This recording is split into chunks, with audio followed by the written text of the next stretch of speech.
Discover how to connect with angels through colors. Welcome back to the Path to Purpose podcast with Dr. Katja Rusanen. In today's episode, we are exploring the powerful connection with angelic colors, offering insights to help you live your purpose. I'm thrilled to introduce our guest, John Mothershead, who is an intuitive artist, angel coach, and the creator of Angel Party Tarot. John is certified in tarot, Reiki, and divine activations, and he offers compassionate, judgment-free guidance to inspire and empower others. Blending art, wisdom, and practical tools, he helps clients connect and grow on their path. Welcome, John. I'm super excited to have you here. Thank you for having me. I'm honored. And let's get started here by diving a little bit on your path, because I'm curious to know, was there a special event that led you to this path?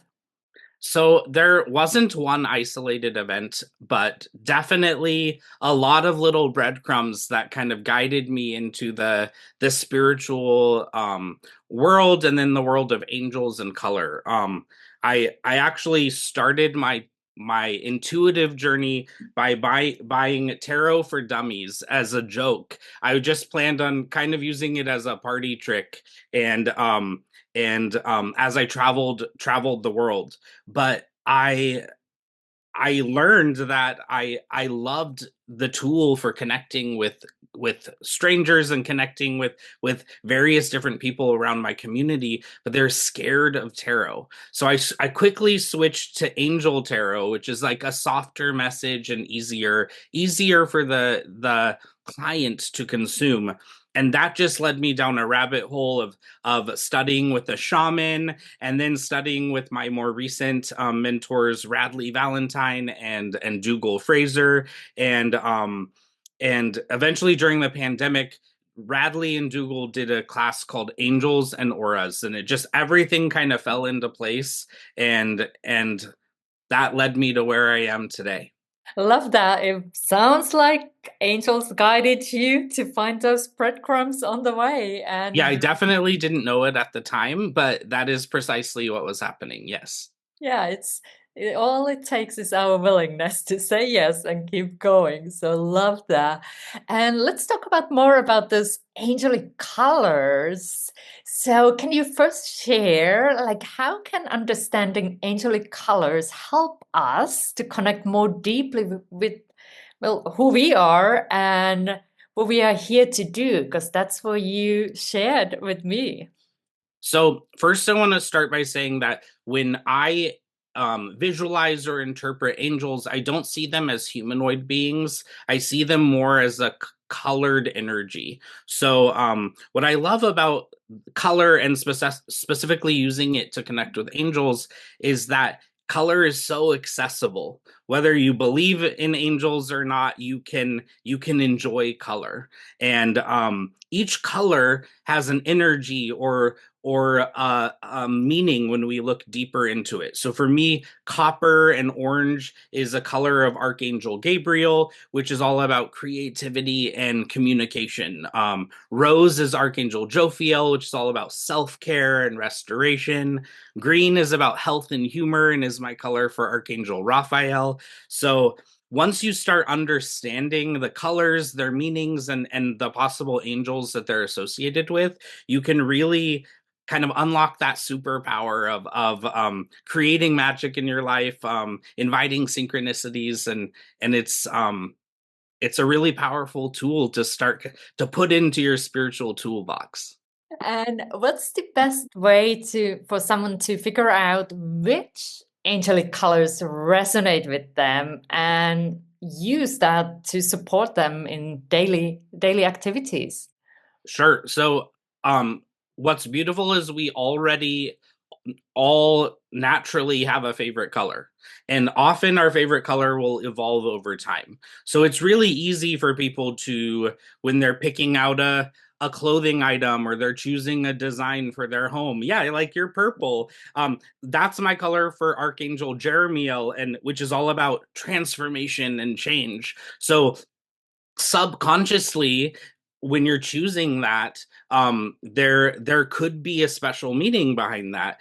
But if you can consciously choose, like, oh, today I'm doing an interview, I'm going to be in the spotlight. So I wore my green sweater, which this color green I associate with Archangel Shamuel, which is all about stepping out and being in the spotlight. So you can start making those conscious choices through your clothing picks, through your design choices, or you can even start asking for signs, whether it's like, oh, I want to see, for me, I ask to see pink flamingos in people's yards, and that's my sign for confirmation when I'm asking to receive confirmation. So there are definitely a lot of ways that you can start incorporating that energy, and that's kind of like your gateway, choosing your outfit, or maybe choosing the color of your pillows. But then once you really start to breathe and connect, you can start visualizing the color to restore your peace, balance, healing, and yeah, it's a powerful tool. Just so fascinated with this because today I chose this purple one, but I was about to choose pink because that's my another color, but then purple was calling me, and that sometimes happens really. Like I'm chosen certain color and it's just for a reason and for that event and healing. If I do healing, sometimes wearing green, like there is some selection. So I love what you share and can't wait to hear more about that.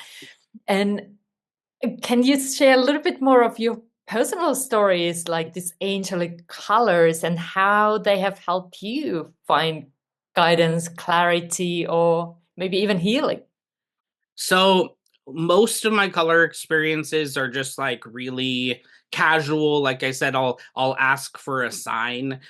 So one of the things I do is I go on feather hunts. So I'll leave the house and I'll ask to see a feather. And when I find my first feather, I'll reflect on what color it is, and then resonate with and reflect on what that means. But my most recent like profound experience was actually at Fushimi Inari Teisha, which is it's a Shinto shrine in Kyoto. And most of us know it because there are 10,000 or more torii gates. So when we look in travel magazines about Japan, we'll see all of those beautiful red torii gates, but they're not actually red. They're vermilion, which is like a variation of orange. And orange, like I said, is my color for Archangel Gabriel. And when I was recently traveling to Japan with my mentor Dougal, we're traveling through these torii gates, and each of the thousands of torii gates are representative of wishes come true. So people travel to this sacred shrine, and as they travel up the mountain, they make a wish. And once their wish comes true, then they donate a torii gate to the shrine. So this is all of people's like books and businesses and all of their wildest dreams coming true.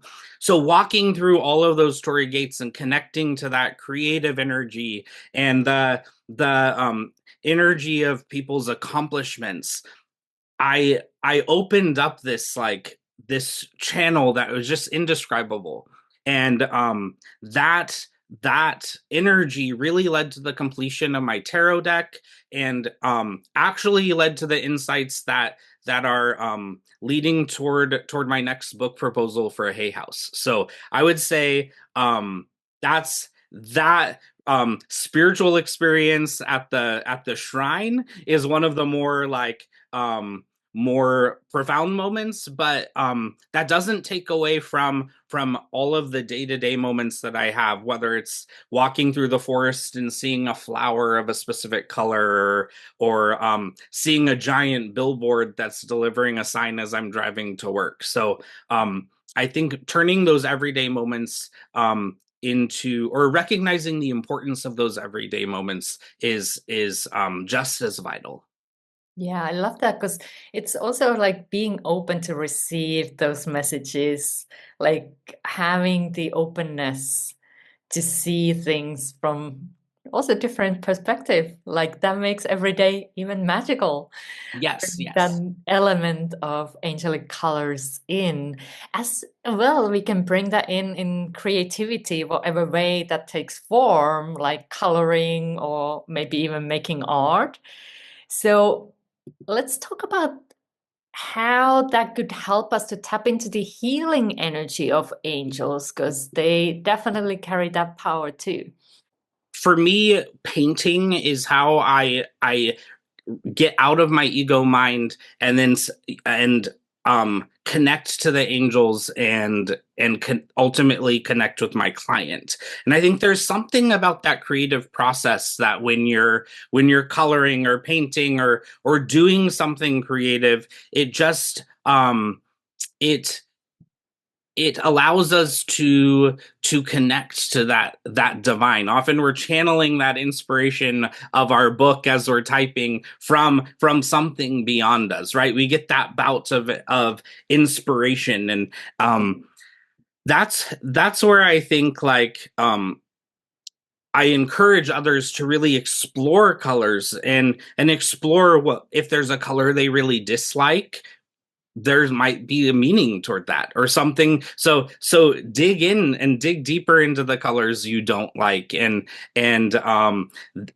definitely indulge in the colors you do like. But whether it's through painting or the fabrics that we choose to wear on our clothing, or different birds we might spot in nature, the colors that are around us are delivering angelic messages, and it just takes us to kind of open our heart, mind, and eyes to those messages to unlock this magical potential.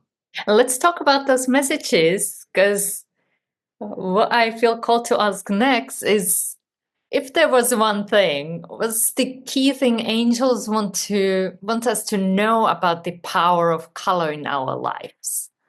So no matter what your spiritual practice is, and no matter what religion you are, everyone connects to color. So if you breathe and you're present and you kind of open your mind to what's deeper within just like the visual of the color, you can really unlock some powerful magic.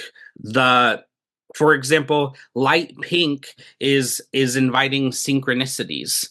So you could wear something pink if you're trying to kind of have more spontaneous magic in your life. Or light blue invites balance and justice. So if you're going into the court, you might want to wear something light blue, or if you're about to have a difficult conversation, I'll often wear light blue, or at least visualize light blue surrounding us as we're having that difficult conversation. You can use light if you want to invite some magic in your life. So crystals, light, clothing. There are so many ways to invite or to connect with color, and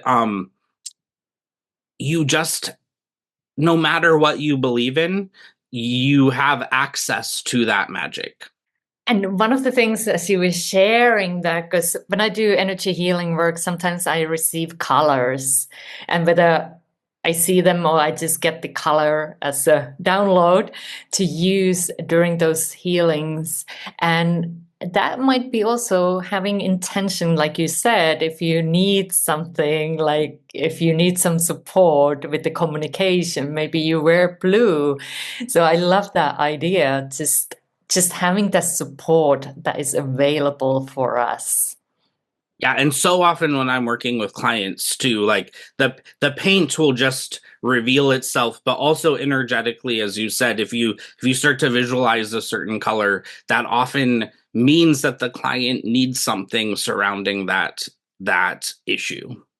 Thank you for sharing that, because we do have most likely a lot of coaches, healers tuning in, light workers to listen to this interview, so they can definitely use color during their work too. So, of course, besides contacting you, which I highly recommend if you want to dive deeper in. And you will find all John's connections and contact information on the below. But what would be the thing that you would recommend as a next step for those who want to connect with angels and angelic colors more? So you definitely have to ask and you have to believe. So step one is definitely asking the angels for a sign. And step two is believing and trusting in the universe that that sign will be delivered. And once you do those two things, you'll be amazed. Rhonda Byrne has a book called The Magic. I think it's there's Pam Grout has the book E Squared, and both of those are kind of encouraging you to just like um believe that these signs are possible. So whether you find a feather on the ground or you see a really unique car, or like I mentioned, a billboard, these signs are surrounding you every day, whether you see them or not. So if you open your heart, mind, and eyes to the signs, that's when the magic truly happens, and you realize all of those breadcrumbs that are being delivered to you. I love that what you said, the first step is to ask. Because angels, how I see them, they are there, but they often don't intervene because we have our choice here. But if we ask, we shall receive. So Yeah, and so often it's that important message that even so often we feel like we're on this journey alone, and we say, "Oh no, I can't bother my friends, or I can't bother my family." Well, first of all, I encourage you to ask for help to the humans in your life as well. But the angels are on 24/7 speed dial. You can just ask for help whenever you want, and I promise that you're never alone. yeah, and I love that message because I totally resonate on my path as well, feeling alone and rejecting the help maybe that was available on my healing journey. But then now that's why I'm real advocate for getting support, because I know also that there is always support, but we do need to ask. So check this out and ask and be open then for the signs. Believe that you can receive signs and see what happens. Let us know as well. Put it later on the Definitely. comments. Definitely. And you definitely have given us a lot of insights and inspiration and a lot to think about. And I know you have prepared a gift for those who want to take what we have been talking about here today and go deeper with you. So can you share a little bit about the gift?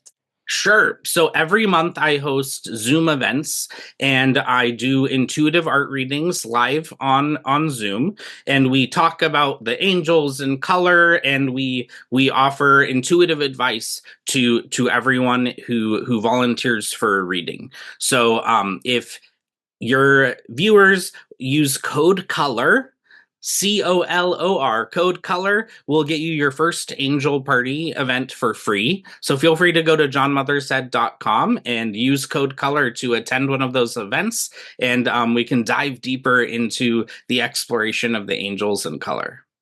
Beautiful. Thank you so much for that. Let's join the party. So you will find the links and the special code below as well. So check the description and join the party. And now, as we start wrapping up here, do you have a special final message that you would like to share with the audience? Yeah, so whatever your spiritual practice, color can enhance it. So really invite color, embrace color, and I promise it will amp up your spiritual game. And the other part is community is so important to anyone's spiritual practice. So definitely in the comments, share your color stories, ask your color questions, and I will be checking them periodically and making sure that I can answer all of those. Beautiful, beautiful. Thank you so much and for sharing your wisdom and insights with us today. So thank you, John. Thank you for having me. It was such an honor. And if you found this helpful, if you found this inspiring, give us thumbs up and subscribe to this channel for more inspiring content. And don't forget to check our previous episodes too. I'm sending you lots of love and light. Bye for now.